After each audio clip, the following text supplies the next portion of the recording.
Hello, Bachelors of Fine Arts candidate. It is time for you to start gearing up on your final project, and I am here to give you a framework for success. This is a self-driven, creative endeavor, and you and your peers are going to set the tone for future classes of students. So leave them with a legacy to look up to, and let's game on.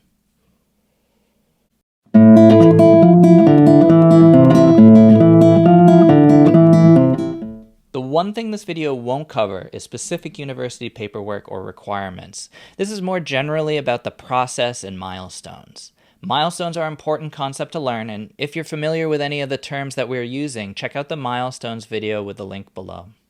First, what is a Bachelor of Fine Arts? It is a degree that requires you to prove that you have the skills of an entry-level professional in your field. For game developers, I compare this to indie developers and modders, like former students who made the game Rubicon to publish for sale on Steam, or created the Scandinavian expansion mod for the game Hearts of Iron 4. Pick a project that will propel your career forward. For game devs, I always suggest creating a game in the similar vein to the company that you want to work at. Want to work at Bethesda? Maybe a level or mod using their in-house tool set. If they don't have tools available, make something similar that you like that is in Unity or Unreal. Or inquire about any art or design tests that others may have created and you might be able to find online. I've seen a lot of Guild War looking houses in people's 3D art portfolios over the years, so I can only assume that many of them were working off of an art test and then they added that to their ongoing portfolio of work. In this indie experience, you're going to have access to a group of peers to collaborate, much like Tolkien's informal literary discussion group at Oxford.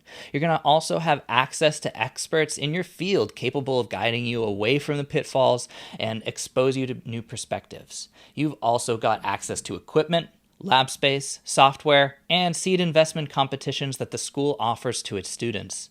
So it's up to you to harness the opportunities around you. Big words. As a professional, you may not actually get an opportunity to make what you want for a while, so make sure to have fun with this. The BFA program is a finite amount of time. This mirrors my own industry experience creating products for movies. There are specific deadlines we had to hit, and if we didn't, we could lose upwards of 50% of our gross profit, because if it didn't come out during when the movie came out, we lost all that marketing push. So in this case, it's gonna delay earning your degree. So what's your goal? You need to make a unique work of game that displays competency. This experience will be available for public consumption in an art gallery and on our website. In terms of scope, think of this as like a Kickstarter project. It should demonstrate your idea, explain your overall themes, and have a playable experience. For the musically inclined, this is an etude, not an opus. That being said, maybe this game is also a standalone experience, and that's okay too. Have fun. In the beginning of your spring of your junior year, you should explore. Investigate your medium, your colleagues, and reflect on future work. Make a bunch of throwaway games, 2 weeks max, and dive into some research. Write a bunch of pitches. Occasionally, clients will ask for open submissions, and we would gleefully write half a dozen pitches each, spill them on the table, critique, and improve. By the end of the semester, you should have an idea that you're willing to develop for your final. Ideally, BFAs take advanced game design in this spring of their junior year and should have already established idea, pitch, and prototype. Does it have to be the best idea ever? No. It's rare an idea starts off awesome. Usually it's a diamond in the rough. So just be sure that you're passionate enough about the subject to sustain you through the difficult times. Is this subject interesting enough? Is there enough content? You should present your idea to your advisor by the end of the spring semester. During the summer is a deep dive. You need to do 2 things in tandem. First, you must identify and close any skill gaps required to complete the envisioned thesis. Maybe you have to sign up for a class in the fall or spring. Second, perform an investigation into your subject matter. Are you trying to push the envelope on bullet hell shmups, or are you trying to capture the essence of Ilinks? Does this project require a mastery of mocap? All this thought should culminate into a full game pitch. In the industry, we were very successful when our pitch had 3 elements: a 10-minute pitch, stand-up with slide deck presentation, detailed game design documentation, and an initial prototype. usually something playable that took 2 weeks or less to make, and utilized assets we needed even if they weren't the final assets. So a quick texture swap on a robot from another video game we had already made, quick and dirty, that kind of thing. When it comes to what you put on paper for your game design document, this is going to take some critical thinking and some self-reflection on your part, and we're here to help. But what you're going to do with all these features and skills is you're going to perform a risk analysis. In business, risk is, I don't know. You write down the details of your project. Have you done multiplayer? Does your game have multiplayer? Have you programmed multiplayer games before? If not, put that down as a risk. If you're attempting a horror game, have you ever made anything in the horror genre? Put that down as a risk. Now, how severe is that risk? Are you an expert programmer who merely hasn't had time to open the networking book, or are you a complete novice? Once you figure that out, then you need to capitalize on the strengths that you already have and minimize the risks that you've seen. This might mean cutting a feature or faking it for the purposes of your project. Maybe you put an AI in for the other players, or identify a plugin that, or a service or another student partner who might be able to collaborate with you and make your project exactly the way you want. One student participated in the student leadership program here at school to aid him in collaborating with his peers. And that kind of thing is also an opportunity around here. Also, a note about collaborators. Although lone wolves exist in our video game industry, some with frustratingly solid reputations, and they make award-winning games. But many games are the collaboration of many people. So if you choose to collaborate with another student or with outside assistance that is not a BFA student, for instance, it is mandatory for you to document who you're working with and identify exactly who is contributing what. The easiest and required method of tracking this collaboration is with our source control system. Detailed check-in notes will allow you to track your work and allow your advisors to audit your project.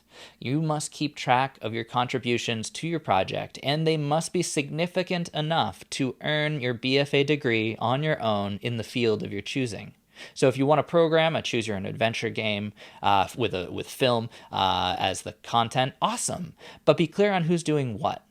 The second goal for the summer, if you haven't done it already, is to get a prototype down. Iterate, take risks, find stuff that you feel like you can tackle without classroom support. If that networking thing is a concern, evaluate your options. Maybe you discover that you can pull this project off as a mod in another game engine that handles all the irritating matchmaking. And maybe it provides you with a teeming throng of players that will test out your game. That's how Dota got started, as a mod in Warcraft 3. Now that gameplay format dominates the video game landscape. By the end of summer, you should be settling into your technology and develop a level design document and task list, which should also go up on GitHub using the issue tracker. And also, if you like to, there's also a Kanban board system as well to stay organized. Remember, the right technology for the right job, so decide on the development platform that works for you. Your fall should start with a presentation of your summer efforts to your advisor and peers. Ideally, this includes a playable build of an aspect of your project. So if your game is based on a gun that shoots portals, have a room with a ledge that proves that your portal gun works. Now begins the iterative feedback process during class and during our final senior year. By mid-semester of your fall, you need to have proven all your technology and gameplay works. If you're doing a horror game, show me you can manufacture fear in gameplay. If you're narrative heavy, you should have finished the story and it should be in a done with comments and feedback by mid-semester. Make sure you're recording feedback and showing how you're digesting it. My recommendation is to go back to GitHub and use the issue tracker to write things down. So if I mention in class, this game needs more panache, create an issue and assign it to me. We can continue this conversation and maintain a log of it and our decisions about what we're doing. That will help both of us keep track.